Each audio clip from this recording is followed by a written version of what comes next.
આરએસએસના વડા મોહન ભાગવતે એક નિવેદન આપ્યું, એની સોશિયલ મીડિયા ઉપર ચર્ચા શરૂ થઈ છે અને રાજકારણ પણ ગરમાયું છે. રાજકારણીઓનું કહેવું એમ છે કે મોહન ભાગવતનું આ નિવેદન પ્રધાનમંત્રી નરેન્દ્ર મોદી માટે છે. નમસ્કાર દર્શક મિત્રો, રાષ્ટ્રીય સ્વયંસેવક સંઘ એટલે આરએસએસના વડા મોહન ભાગવતે એક નિવેદન આપ્યું, એની સોશિયલ મીડિયા ઉપર ચર્ચા શરૂ થઈ છે અને રાજકારણ પણ ગરમાયું છે. રાજકારણીઓનું કહેવું એમ છે કે મોહન ભાગવતનું આ નિવેદન પ્રધાનમંત્રી નરેન્દ્ર મોદી માટે છે. તો આ ટૉપિક પર હું તમારી સાથે વાત કરીશ. મારું નામ રાજેશ શાહ છે અને તમે જોઈ રહ્યા છો ખબર છે .com. દર્શક મિત્રો, ઝારખંડની અંદર 18મી તારીખે એક રાષ્ટ્રીય સ્વયંસેવક સંઘની એક કાર્યશાળા હતી. ટ્રેનિંગ કાર્યક્રમ નિયમિત ચાલતા હોય છે. તો મોહન ભાગવત ઝારખંડ ગયા હતા અને એમણે કાર્યકરોની સાથે સંબોધન કર્યું. એમણે જે વાત કરી એ કાર્યકરોના સેન્સમાં હતી અને કાર્યકરોના ઉત્સાહ વધારવા માટે તેઓ વાત કરી રહ્યા હતા. એમણે એમ કીધું કે આગળ વધવાનો જિંદગીમાં કોઈ અંત નથી. એમણે એક પંક્તિ પણ સાથે સાથે એવી કીધી કે इतना आगे जिसका कोई छोर नहीं, जहाँ पूर्णता ही मर्यादा हो, सीमाओं की दौर नहीं.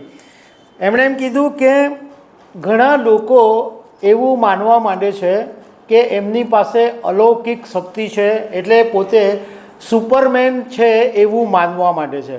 પછી સુપરમેનથી સંતોષ નહીં થાય તો એમ માને કે ના ના હું તો દેવતા છું. તો પછી દેવતાઓ એમ કહે કે ના ના અમારાથી તો ઉપર ભગવાન છે. એટલે એ માણસ પોતાની જાતને ભગવાન માનવા માંડે છે. પણ એમણે એમ કીધું કે માણસે હંમેશા નોર્મલ જ રહેવું જ પડે, કારણ કે ભગવાન વિશ્વ સ્વરૂપ છે અને ભગવાનની આગળ કોઈ છે કે નથી એ વાતની બિલકુલ કોઈને ખબર નથી.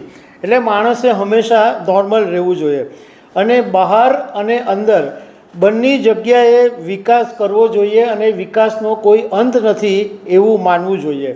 હંમેશા માનવીએ એકદમ અસાધારણ રહેવું પડે અને ઓલવેઝ કામ કરતા રહેવું પડે. કોઈ પણ એક કામ તમે વિકાસનું લઈને બેસો એટલે તમને એવું નહીં થાય કે આ પૂરું થઈ ગયું. એ આગળ બીજું બી કામ છે, એ આગળ તમારે કરતા રહેવાનું. આવી બધી મોહન ભાગવતે એકદમ કાર્યકરોને વાત કરી.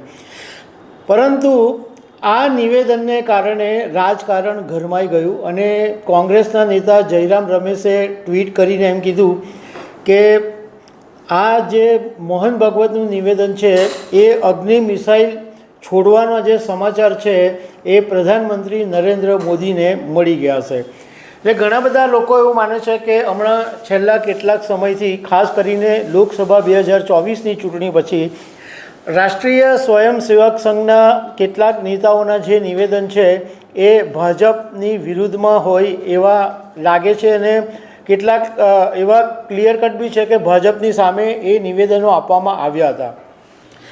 પરંતુ ભાજપના લોકોનું કહેવું એમ છે કે આરએસએસના વડા મોહન ભાગવતે જે સુપરમેન, દેવતાઓ, ભગવાનની વાત કરી છે એ એમણે નોર્મલ વાત કરી છે. એ વાતને પ્રધાનમંત્રી નરેન્દ્ર મોદીની સાથે કોઈ લેવા દેવા નથી. જોકે રાજકારણના જાણકારોનું કહેવું એમ પણ છે કે આ બધો વિવાદ ત્યારથી શરૂ થયો જ્યારે ભાજપના રાષ્ટ્રીય અધ્યક્ષ જેપી નડ્ડાએ એક નિવેદન આપેલું કે હવે અમારે રાષ્ટ્રીય સ્વયંસેવક સંઘની જરૂર નથી.